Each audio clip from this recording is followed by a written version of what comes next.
Selamat malam, saya Rotua Ester Manik dengan NIM 3222603. Saya ingin mempresentasikan tugas saya yaitu arsitektur marketing yang ditugaskan oleh Bapak Kwan. Baiklah, saya akan menjelaskan. Yang pertama itu ada arsitektur marketing. Publikasi dalam arsitektur adalah proses yang penting bagi arsitek dan konsultan arsitektur. Dalam kode arsitek, telah diatur bagaimana cara mempublikasikan sebuah karya arsitektur dengan etis untuk menghindari munculnya konflik kepentingan. Tujuan publikasi karya arsitektur lebih dari sekedar menunjukkan eksistensi seorang arsitek, namun juga membuka diskusi dengan rekan sejawat maupun masyarakat luas untuk memberikan tanggapan, saran, dan kritik arsitektur. Dari situlah seorang arsitek dapat senantiasa belajar dan memahami perkembangan sosial dan budaya yang terjadi di masyarakat. Proses publikasi atau yang lebih dikenal dengan pemasaran dapat dilakukan dua metode, yaitu online marketing dan offline marketing.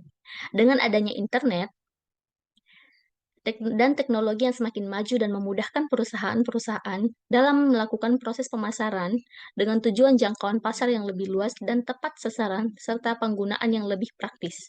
Sedangkan offline marketing dilakukan dengan pertemuan antara penjual dan pembeli untuk melakukan proses jual beli dengan menawarkan kualitas yang dapat langsung dilihat oleh pembeli. Berikut gambaran ketika akan melakukan online dan offline marketing. Offline marketing akan menggunakan networking, public speaking, meetings, print publications, direct mail, dan lain sebagainya. Untuk online marketing biasanya akan menggunakan social media, webinars, print video, dan lain sebagainya. Kemudian saya akan menjelaskan mengenai online marketing.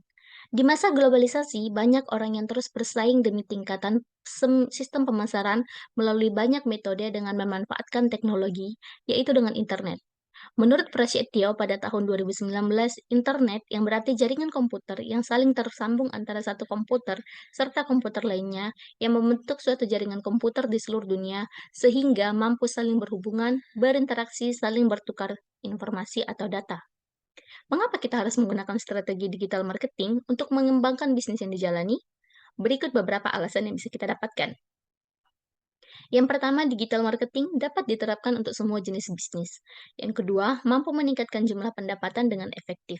Yang ketiga, dapat menjangkau target pasar atau konsumen yang lebih spesifik.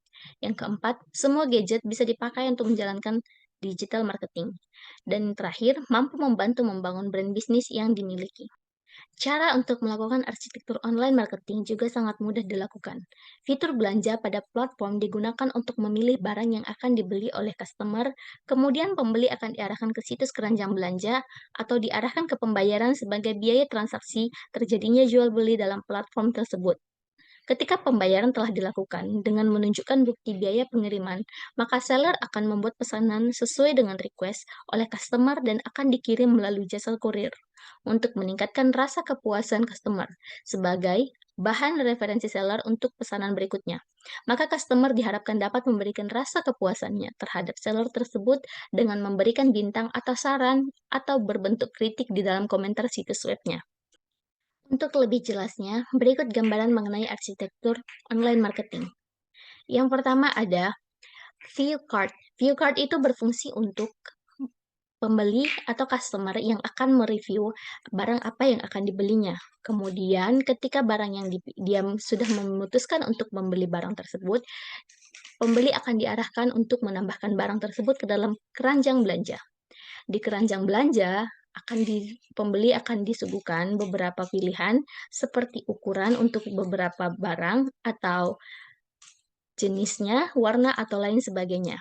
Setelah pembeli memutuskan apa yang akan dibelinya, pembeli akan diarahkan ke arah pembayaran, di mana pembayaran tersebut akan dilakukan untuk sebagai bukti transaksi antara jual beli tersebut.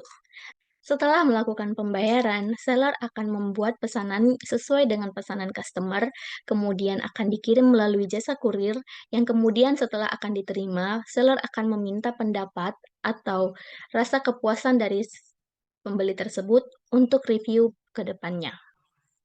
Setelah mengenal lebih jauh mengenai online marketing, mari kita membahas offline marketing.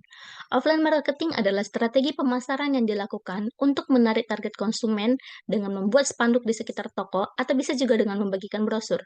Adapun contoh strategi lainnya dari offline marketing adalah iklan di majalah yang menggunakan iklan baris offline, koran dengan membuat konten advertorial, dan membagikan kartu nama kepada klien. Pemasaran ini cenderung mengarah kepada media offline dengan tujuan membangun brand awareness daripada masyarakat. Di tengah gempuran online marketing yang semakin menawarkan kemudahan, offline marketing masih menawarkan beberapa kelebihan yang mungkin tidak akan dapat dari online marketing. Berikut beberapa kelebihan offline marketing. Satu, barang sesuai dengan keinginan dan kebutuhan. Konsumen yang membeli barang secara offline biasanya lebih puas karena mereka bisa melihat langsung barang yang ditawarkan serta mencoba barang tersebut. Kedua, memberikan sesuatu yang berwujud. Customer bisa memegang dan menggunakan produk secara langsung sehingga bisa langsung mendapatkan kesan dari produk tersebut. Ketiga, waktu persiapan yang lebih singkat. Pemasaran offline bisa dilakukan dengan menyebar brosur kepada konsumen yang sangat mungkin melakukan pembelian sesegera mungkin. Yang keempat, lebih murah dari sisi loyalty program. Pada pemasaran online, Anda harus membangun sistem yang cukup rumit untuk mencatat transaksi dan mengalihkan poin-poin yang didapatkan konsumen. Anda bisa menggunakan cara offline, yakni dengan menyediakan kartu poin untuk pelanggan, tinggal diberi cap atau stempel. Yang kelima, lebih mudah dikenal audiens. Pemasaran offline terkadang juga lebih mudah dikenali oleh audiens karena tidak terlalu banyak informasi dari kompetitor yang saling bertumpuk. Yang keenam, dapat membangun jaringan yang lebih solid. Dengan melakukan pemasaran dan promosi secara langsung, kita sebagai pihak produsen bisa bertemu langsung dengan konsumen. Salah satu keuntungan bertemu langsung ini adalah membangun relasi yang lebih solid dan lebih akrab dengan konsumen dibandingkan hanya melalui online. Berikut ilustrasi dari offline marketing. Yang pertama itu ada dengan brosur yang dicetak, di mana ada sebuah restoran yang menyediakan ayam geprek dengan sambal terasi, dengan menyediakan harga serta nomor yang tercantum, pelanggan dapat datang ke tempat tersebut untuk mencicipi langsung dari ayam geprek tersebut. Yang kedua, seller dengan customer yang bertemu langsung seperti yang terjadi pada pasar. Di pasar, pembeli dapat memilih kualitas barang yang akan dibelinya secara langsung.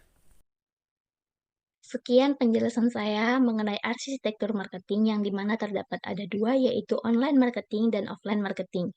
Tugas ini dibuat untuk memenuhi tugas dari Pakuan dalam mata kuliah PBBE. Semoga bermanfaat. Terima kasih dan selamat malam.